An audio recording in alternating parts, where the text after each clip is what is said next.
তাহা একসময় খুব ভোরে উঠে ফজরের নামাজ পড়ত। মসজিদে গিয়ে ইমাম সাহেবের পিছনে দাঁড়াতো।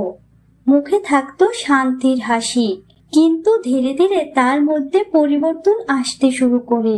স্মার্টফোন হাতে আসার পর সে মগ্ন হয়ে পড়ে ভিডিও গেম ও কার্টুনের প্রতি।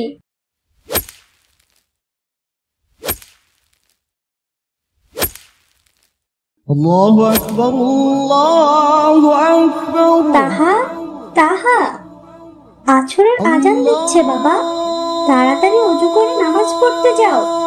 ঠিক আছে আম্মু, একটু খেলা করে তারপরে নামাজ পড়তে যাব।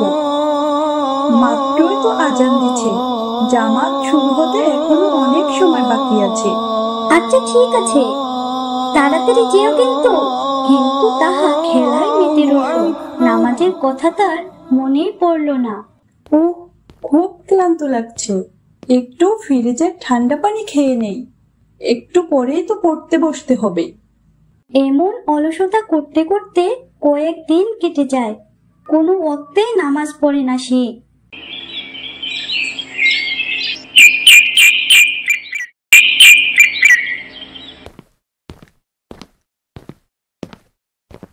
এই তাহাকে নিয়ে আর পারি না।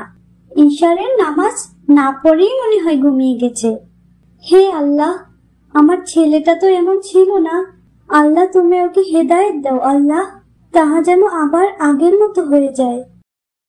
তারপর তাহা ঘুমের ভিতর স্বপ্নে দেখতে পায় সে এক অচেনা অন্ধকার জায়গায় দাঁড়িয়ে আছে।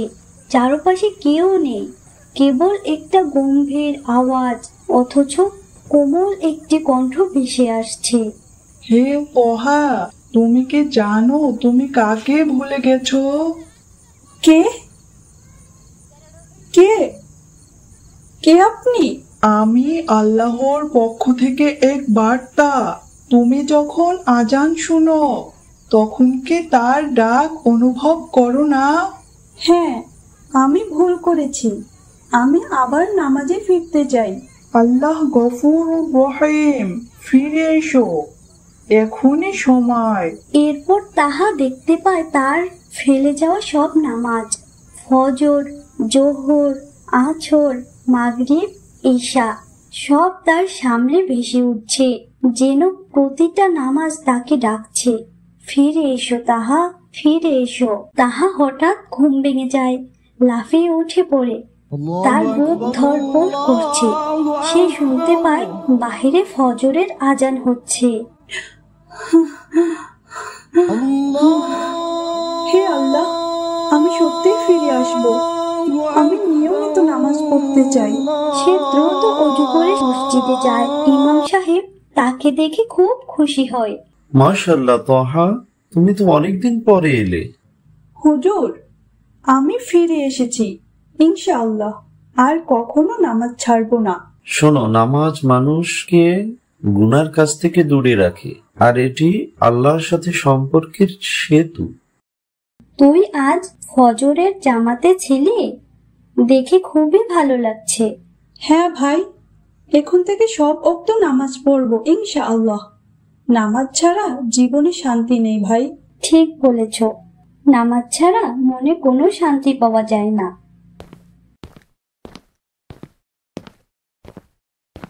আম্মু, তোমার দোয়া কবুল হয়েছে, আমি আবার নামাজে ফিরেছি।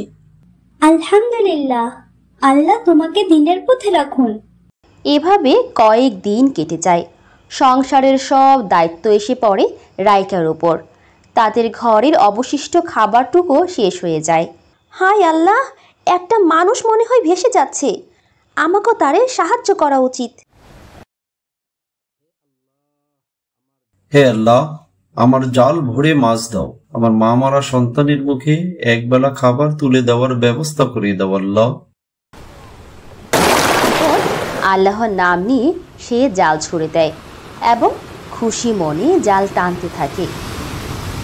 অবশেষে জাল উঠিয়ে দেখতে পায় জালে ছোট ছোট মাত্র 2টি পুঁটি মাছ উঠেছে, কিন্তু তাতে সে কোনো মন খারাপ করলো না। আলহামদুলিল্লাহ, অবশেষে জালে দুটো মাছ উঠেছে।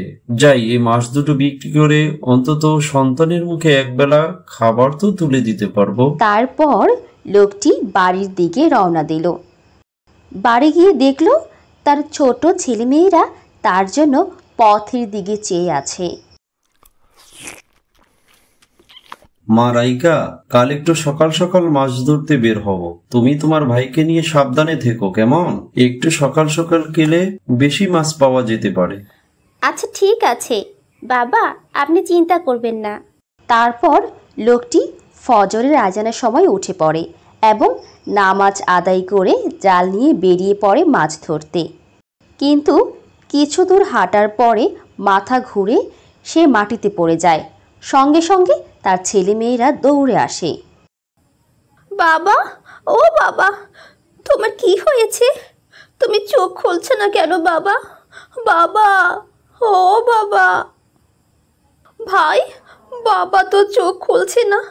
চল চল ভাই, বাবাকে ধরে ঘরে নিয়ে যাই। হ্যাঁ আপু, চলো।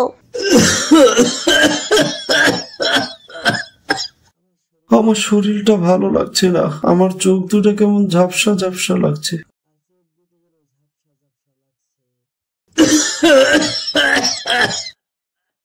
আপু, বাবাকে তো ডাক্তার দেখাতে হবে। হ্যাঁ ভাই, কিন্তু আমাগো কাছে তো অবশিষ্ট কিছু খাবার ছাড়া কোনো টাকা পয়সা নেই যে কিভাবে ডাক্তার দেখাবো। এভাবে কয়েক দিন কেটে যায়।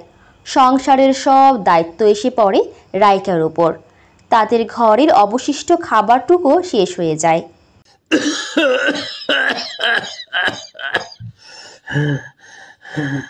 বাবা, আপনার খুব কষ্ট হচ্ছে, একটু ধৈর্য ধরুন বাবা, আল্লাহ আমাগো পরীক্ষা নিচ্ছেন। আপু, আমরা তো নামাজ রোজা সবই করি, তারপরেও আল্লাহ কেন আমাদের কষ্ট দিচ্ছেন? আল্লাহ কি আমাদের দেখছেন না? আল্লাহ কি আমাগো ছাইরা গেছেন? আব্দুল্লাহ, আল্লাহ সব সময় আমাগো পক্ষে আছেন। আমরা ধৈর্য ধরে তার উপর ভরসা রাখবো। ঠিক আছে ভাই? ঠিক আছে। তারপর রাইকা বিভিন্ন জায়গায় কাজ খুঁজতে থাকে, কিন্তু কোথাও কাজ খুঁজে না পেয়ে ছোট্ট অসহায় রাইকা ভাবে, হে আল্লাহ, কি করবো এখন? আমি প্রতিবেশী চাচির কাছে যাই, দেখি ওইখানে একটা কাজ পাওয়া যায় কিনা। চাচি, ও চাচি, আমার একটা কাজ দিবেন?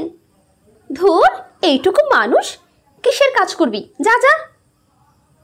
আমাদের তাড়ায় দিয়েন না চাচি, আপনার উঠানটা ছাড় দিয়া দেই, বিনিময়ে আমারে কিছু খাওয়ান দিয়েন চাচি।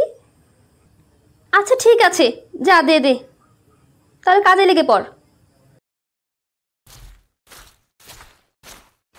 চাচি, আমার কাজ শেষ, এই নে, এখানে 2টা রুটি আছে। তারপর রাইকা রুটি দুটো নিয়ে খুশি মনে বাড়ি ফিরল। বাড়ি ফিরে দেখে তার বাবা ও ভাই ঘুমিয়ে গেছে। ছোট্ট রাইকা বাবা ও ভাইয়ের মুখের দিকে তাকিয়ে থাকে। ছোট্ট ভাইটি ক্ষুধার জ্বালা সইতে না পেরে ঘুমিয়ে গেছে। তার অসুস্থ বাবাও না খেতে পেয়ে দিন দিন আরও অসুস্থ হয়ে পড়েছেন। ছোট্ট রাইকারই বা কী করার আছে?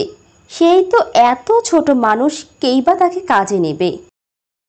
তারপর রাইকা গভীর রাতে উঠে 2 রাকাত তাহাজ্জুদ নামাজ পড়ে এবং আল্লাহর কাছে মোনাজাত করে। হে আল্লাহ, আপনি আমাদের সাহায্য করেন। আল্লাহ, আমি জানি আপনি আমাদের পরীক্ষা নিচ্ছেন। আমি এত বড় বিপদেও ধৈর্য হারা হয়নি। আপনি ছাড়া আমাদের তো সাহায্য করার কেউ নেই। তারপর রাইকার মোনাজাত শেষ করে চোখ যায় ঘরের কোণে পড়ে থাকা একটি বড়শির দিকে। তখন তার মনে একটি ভাবনা আসে। আলহামদুলিল্লাহ, একটি বড়শি পেয়েছি। আমি বাবার মতো জাল ফেলতে না পারলেও বড়শি দিয়ে মাছ তো ধরতে পারবো ইনশাল্লাহ।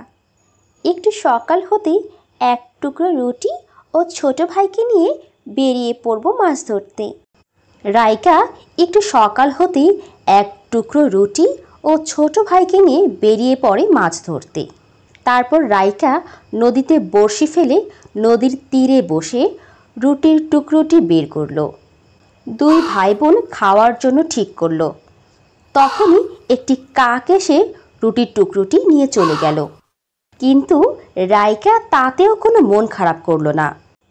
আল্লাহ নিশ্চয়ই এর মধ্যে কোনো না কোনো কল্যাণ রেখেছেন।